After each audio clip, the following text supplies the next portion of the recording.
excited to be joined today by one of my favorite people in Tucson because he feeds me, and that always makes me happy. We are here with the owner. I think this is Jaime of Jaime's Pizza. This is Gabriel of Jaime's Pizza Kitchen. Oh, dang it. I got to do more research. Favorite person, Tom. Gabriel of Jaime's Pizza Kitchen. That's it. And we just celebrated a 1-year anniversary for you in downtown Tucson. We did. We quietly celebrated a 1-year anniversary on the 1st, on Sunday. It's been quite an adventure. Can't believe it's been a year already.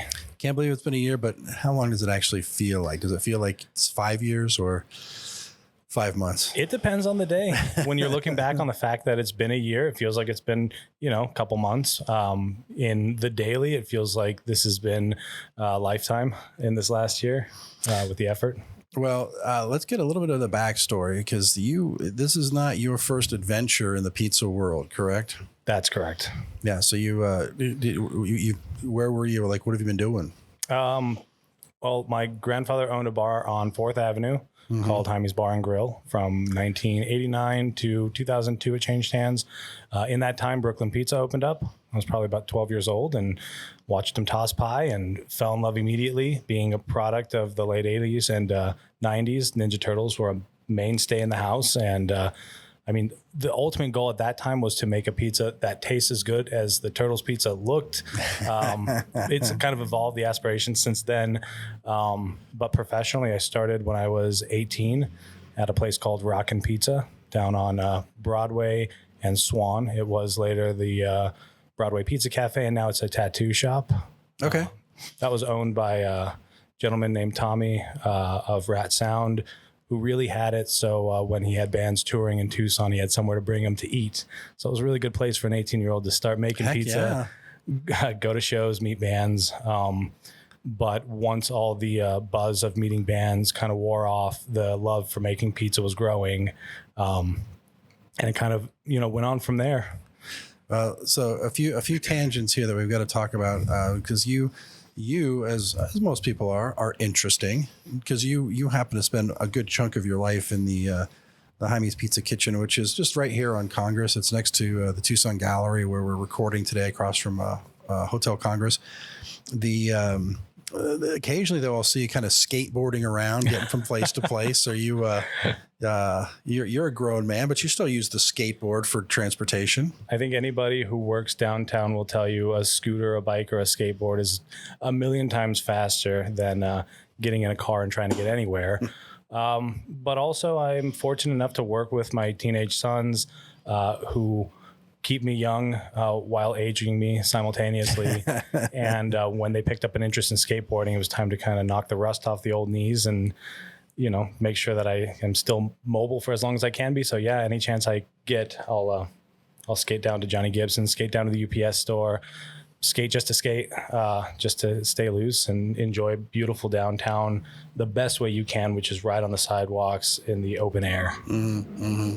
So then, and then you also mentioned when you were working, was it Rock Shop or Rockin' Pizza? Rockin' Pizza. Mm-hmm. So you're also a musician.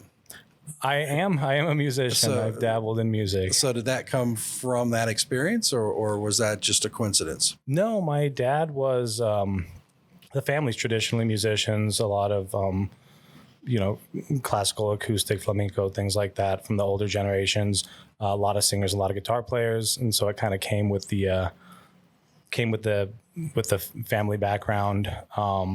Had some cool opportunities to play where I right next door to where I reside now at the Rialto a couple small times with a couple of you really played cool at the people. Rialto? Played at the Rialto twice. That is big time. That's not small time. To be fair, one was a battle of the band, so there was a couple of us just really excited to be on that stage. And then me not traditionally being a country guy, I met a young artist named Caden Brewer while making pizza at Grimaldi's, and we went and just backed him up for a few shows The last show I played was Drew Cooper's Backyard Barbecue as an opening act with Caden in like 2016, I think, which was 10 years almost to the day from the last time I was on that stage. Okay, so yeah, you got. So I think what we call that then is you've have multi-decade experience on the Rialto Theater. That's how we say that in marketing. I love it. Actually, that's how I'll be saying it from now. I have multi-decade experience. I've playing been at the Rialto. two decades over. Well, I spanned 2 decades in my time at the Rialto Theater, and then the piece that I really want to get into is the fact that it's probably a little bit more than a coincidence that the name of your pizza kitchen is similar to the name of your grandfather's place on 4th. That is a huge coincidence. We didn't notice it until we side by sided the logos, and we're just like, I must run in the family. No, my grandfather instilled some major family values, my grandfather and my grandmother, and then as well as my parents, of course. But being the older generations, my grandparents made sure that we knew how fortunate we were to be born into the family we were born into. And that kind of stuck with us. So when it came time to open a business of my own, the only thing that made sense was to name it after what made me fall in love with a family operated business, which was my grandfather's bar, Jaime's Bar and Grill over on 4th Avenue. So it was time after 2 decades to shake the dust off of all the old jackets and kind of just color up the logo a little bit and put it back where it belongs, prominently in the downtown 4th Ave area of Tucson. Yes, I noticed that the Jaime's, if you look at the logo, it says established in 1989. That's the bar. That's okay. So yeah, it's actually a little bit more of a brand. It was Jaime's Mexican Favorites, which transitioned into Jaime's Bar and Grill. And then I can't remember exactly where it was located, but it was kind of in an industrial area off of Broadmont. He opened Jaime's Restaurante, which I also washed dishes and learned how to serve tables at. So it's a continuation of that brand. So what was his driving force to get into food? Did his family, his parents? We were in transportation before that. And I think that the transport of produce and seafood, which is a little bit bigger, in the Nogales area, which is where he kind of started that, led to maybe not a passion, but at least a desire to go to the next step of where that food and drink gets kind of dropped off and what happens to it after that. And it's just knowing the ins and outs of what really makes a business, which is having deals and knowing where your suppliers are and how to work with them, made it kind of an easy transition from transportation into business ownership. And his son's a chef, so it made sense to open something while he already had kind of a built-in staff, a model which with my wife and kids working with me, I identify with.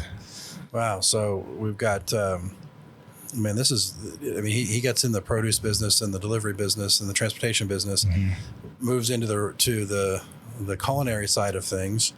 You, as a 12-year-old, sort of start getting your hands involved with this, and now just a few years later, because you're like 22, 23, somewhere around there, you're running your own spot, and now your kids are working with you. Yeah. Don't do the math, but yeah, 22, 23 years old here. My 17-year-old and my 16-year-old are working with me as well. Really making their great-grandfather proud and making their dad very proud. Definitely much more motivated than I was at their age, showing me that we hopefully are down the right path when it comes to this stuff. Well, and is your grandfather, does he stop in occasionally? And my grandfather does stop in occasionally. My grandfather he's very, very proud of having this spot back downtown. And the goal was for him to treat it like he owns it. However, I forgot that when my grandfather owns businesses, he walks into kitchens at lunch rushes and gives everyone a hard time and then wants a custom salad. And as silly as that sounds, that might be one of my favorite parts about what we're doing, is knowing that he's comfortable to park, to walk in, and to just rile him up a little bit and then kind of mix it up and keep everyone on their toes. He's definitely a welcomed presence in the kitchen after we get over the fact that he was in the kitchen in the first place. So, and how, I'm assuming he's proud of the fact that was he a part of the decision in the naming, or was that a surprise to him, or how did that come about for him? No, my grandfather's he's a businessman, so I wanted to make sure that everything was above board before I got served with papers for for copyright infringement. No, actually, he was a big part of it, and when we originally opened the small ghost kitchen, he went through a lot of his old stuff, and so I have an original '89 Jaime's windbreaker that he's held on to that's pristine. Signs and pictures from the bar that went into the first article that was written about us, and then.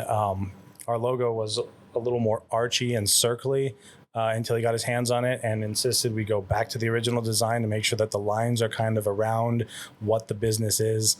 So yeah, his hands are very, very much in what we do as far as the beginning of it, and then he'll never shy from his opinion. If it's where we're putting a table in the kitchen or what the logo should look like, he's very involved. His name is on it, so that's what I tell him. He's gotta have some say, I would imagine, and the product itself. So I mean, I don't want to get too technical with the way a pizza is made, but it's not just everyone doesn't just do it the same way. And you guys have a kind of a special recipe or a special process. Yeah, no, and it's good that you don't want to get too technical because I don't know the technicalities. I have worked around pizza specifically for, again, going on 20 years. And I've been fortunate enough to work with quite a few different styles, techniques, different ovens, different chefs. And so when it came time to make our pizza, we bought the equipment before we did the recipes because that's what kind of makes your pizza is what kind of oven you're cooking in, what kind of mixer you have, paired with your intentions. So what we serve now is a at least 72-hour long cold fermented dough that kind of teeters on the line of replicating a Neapolitan when it comes to the blistering, the coloring, the kind of the air or the gas that's actually in the dough, and how it reacts to the heat we're able to get. The heat we're able to get, we're cooking out of an old Baker's Pride Y600. It's a kind of a traditional New York style oven.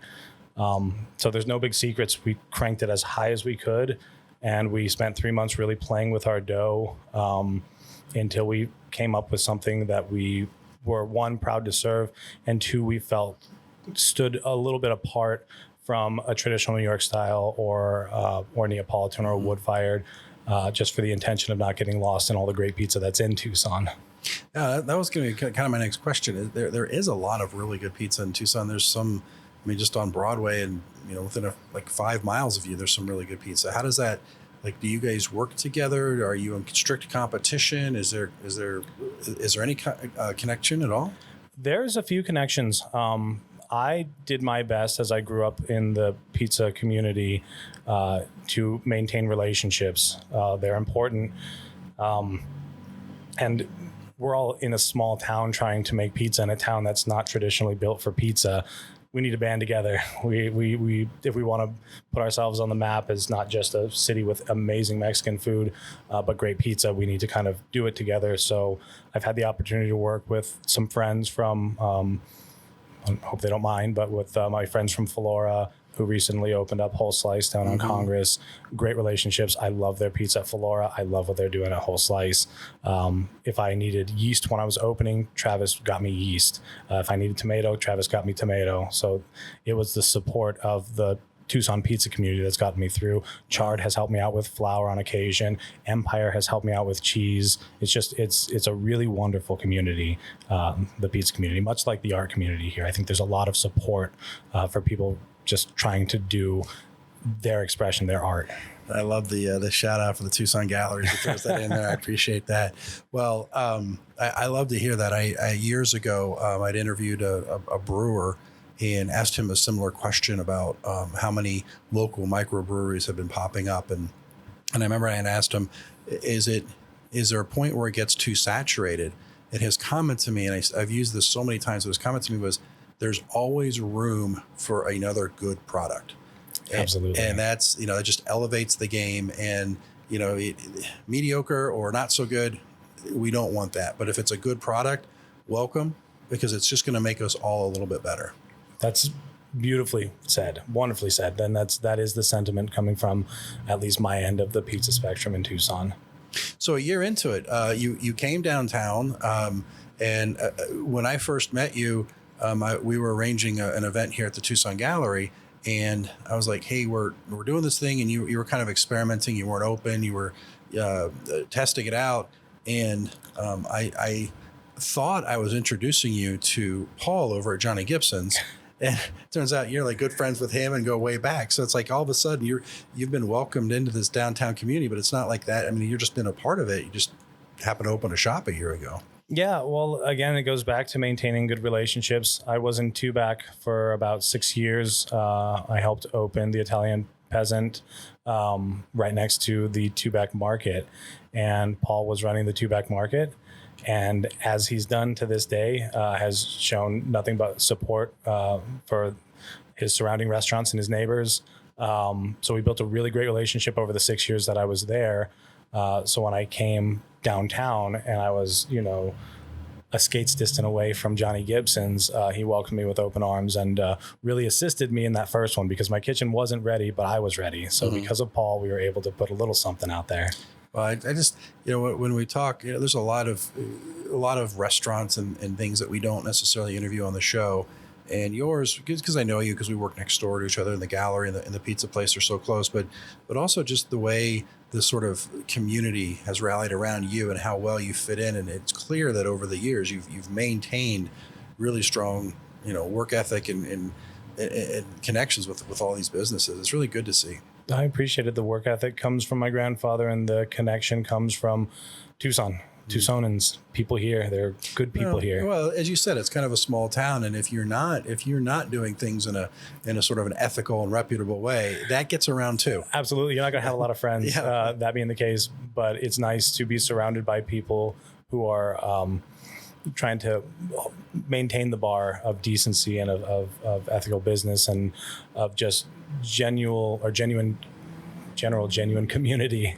General genuine. That's one of those. That's hard to say. Yeah. But how do people find out more? Website, social media. Where's Jaime's prevalent? So because we are a small family business, we do have Instagram. We do have Facebook. However, yours truly is not as good at making pizza as I am. You're not as good at social media. Yes, let's switch that around. Yeah. Not as good at social media as I am at making pizza. Because I've seen your social media. And radio somewhere in the middle, So pizza's much better. Radio's okay. Social media, I got some work to do. But you can find us at Tucson Jaime's on Instagram and on Facebook, or TucsonJaimes.com has our website, pictures, contact information, all that good stuff. Don't ignore Instagram. I will get better, I promise. And it's Jaime's. It's Jaimes. That's correct. Yeah, Jaimes. I think joking at the beginning, a lot of people say Jamie's but it's not spelled like Jamie. It's no, but the mistake is definitely forgivable. When I signed the business up, somehow I spelled my own grandfather's name wrong, so that was another 3 weeks of refiling paperwork. So wow. Jamie's, Jaime's, call it what you want. As long as you're stopping by and letting people know that Jamie's or Jaime's makes good pizza, then call it whatever you'd like. You're open every day, or what? We are open Tuesday, Wednesday, and Thursday from 11 a.m. until 10 p.m. Friday and Saturday from 11 a.m. until 11 p.m. And then on Sunday, 12 p.m. to 8 p.m. Closed on Monday. It's a long process for the dough, and we like to take a little break. All right. Well, stop in. I can guarantee you, almost every time you stop in, someone from the family is working. And I appreciate all the time that you put into the quality of your work and taking a few minutes to chat with us today. No, it's my pleasure. Thank you for taking the time to talk to me. It's always a pleasure